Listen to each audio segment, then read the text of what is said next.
সৃষ্টির ভিতরে সবচেয়ে বেশি বিবেকমান, বুদ্ধিমান, বিদ্বান হওয়ার কারণে একটা জিনিস চিন্তা করা উচিত।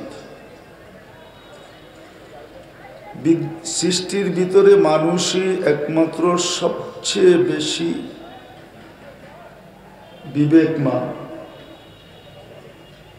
বুদ্ধিমান, বিদ্বান। সারা দুনিয়াটার দিকে তাকাইলে এটা প্রমাণ করে যে মানুষের মতো বিবেক আল্লাহ কোনো সৃষ্টিকে দেন নাই। মানুষের মতো বুদ্ধিও আল্লাহ কোনো সৃষ্টিকে দেন নাই, আর মানুষের মতো বিদ্যাও আল্লাহ কোনো সৃষ্টিকে দেন নাই। আমার কথা বোঝেন তো? স্টেজটা একটু সামনে হইলে মনে হয় ভালো হতো, ঠিক না? ভুল হয়ে গেছে, স্টেজটা পিছে করা করতো করতো দেওয়ালের সাথে লাগায়া করতো। ও পাকা দেখা ডাইরেক্ট দেওয়া দিছে, ঠিক না? জনগণ তো আমাদের থেকে দূর হয়ে গেছে, ঠিক না? কাছাকাছি হইলে ভালোবাসাও বেশি হইতো, ঠিক না?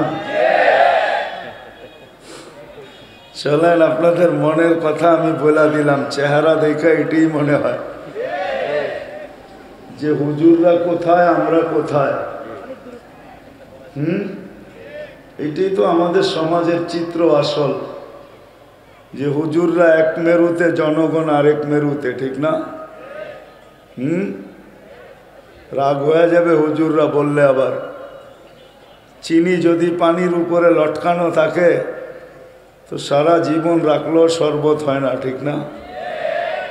আর যদি পানির ভিতরে দিয়া চামচ দিয়ে একটা লাড়া দেয় তাহলেই শরবত হয়ে যায়, ঠিক না? তো হুজুররা যদি এক মেরুতে থাকে আর জনগণ আরেক মেরুতে, তো উম্মতের রং আসে না। উম্মতের একটা রং আছে, উম্মতে মুহাম্মদীর একটা কালার আছে, কালার। ওই কালার আসে না। আর যখন দুইজনে একসাথে মিলা থাকে তাইলে উম্মতের ভিতরে কালার আসে, কালার।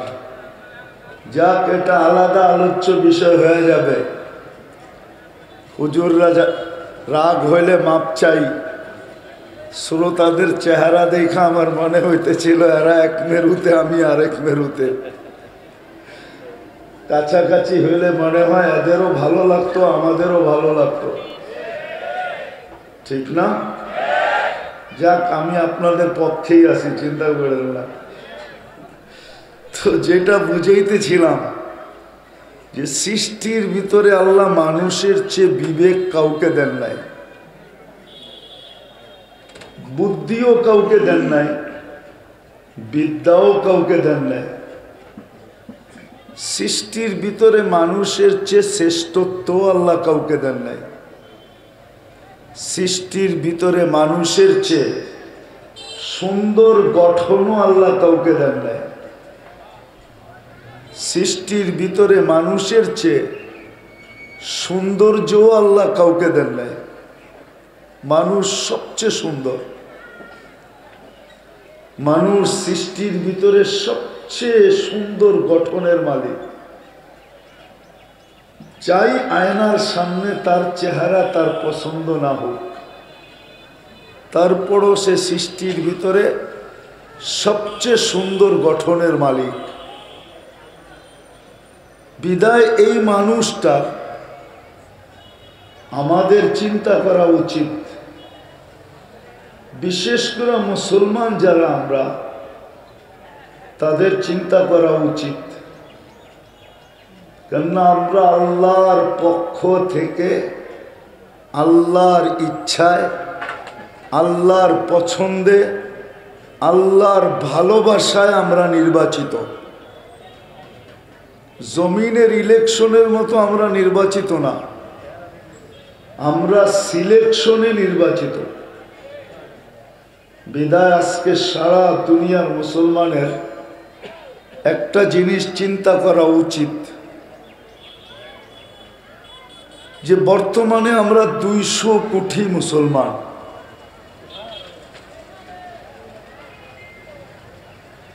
তারপরও আমরা নির্যাতিত কেন? আজকে সারা দুনিয়ার মুসলমান কিন্তু নির্যাতিত, মানেন কি মানেন নাকি? সারা দুনিয়ার মুসলমান আজকে নির্যাতিত, অথচ সংখ্যায় 200 কোটি। সারা দুনিয়ার মুসলমান আজকে নির্যাতিত, অথচ 70% সম্পদ মুসলমানের কাছে। আমি আপনাদেরকে চিন্তার দিকে নিয়ে যাইতেছি। 70% সম্পদ মুসলমানদের কাছে,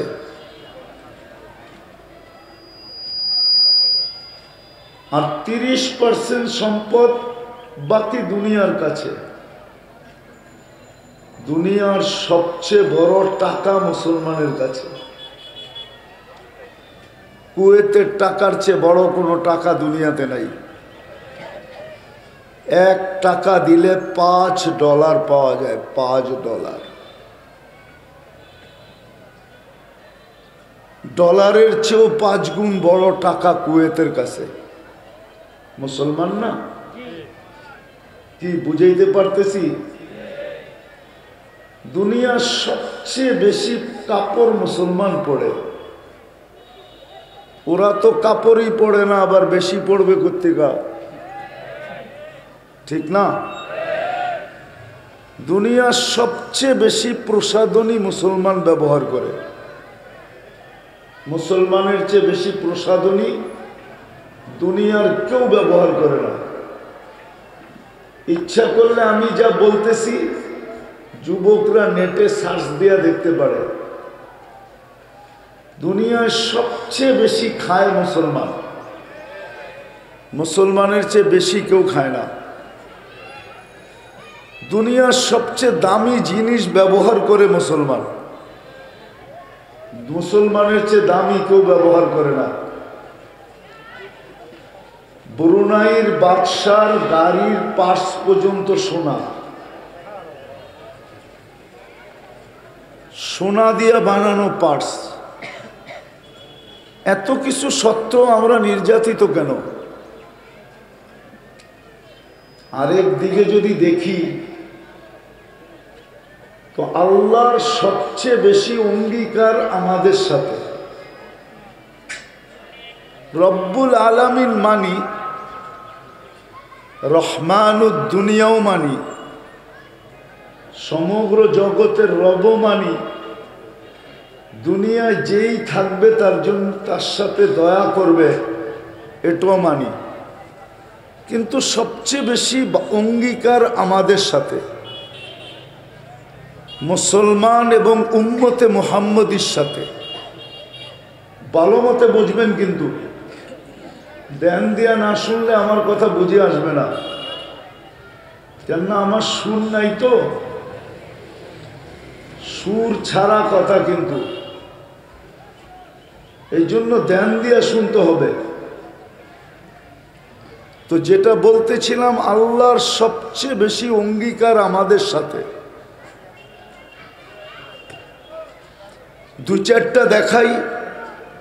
আল্লাহর অঙ্গীকার ছিল আমাদের সাথে, আনতুমুল আলাউনা, তোমাদেরকে সবার উপরে রাখব। আজকে যদি দুনিয়ার প্রেক্ষাপট দেখি তো মুসলমান থেকে নিচে দুনিয়ায় কেউ নাই। মুসলমান সবচেয়ে নিচে, সবচেয়ে নিচে হলো মুসলমান। দ্বিতীয় যদি দেখি, উলাইকা লাহুমুল আমান, নিরাপত্তার অঙ্গীকার ছিল আমাদের সাথে। কিন্তু আজকে যদি ভালো মতে তাকাই তো কোনো মুসলমান কোথাও নিরাপদ না। আমার কথা বোঝেন তো? হইচই করলে বুঝে আসবে না। কেননা দিনই কথা শোনার নিয়ম হলো ফাস্তামিউ দিলের কানে শোনো, আনসিতু বিলকুল চুপচাপ শোনো, লাআল্লাকুম তুরহামুন, তাইলে তোমাদের দিলের ভিতরে আমি দ্বীনের রং লাগায়া দিব, দ্বীনের রং। আজকে আমরা মুসলমান, কিন্তু আমাদের ভিতরে ইসলামের রং নাই।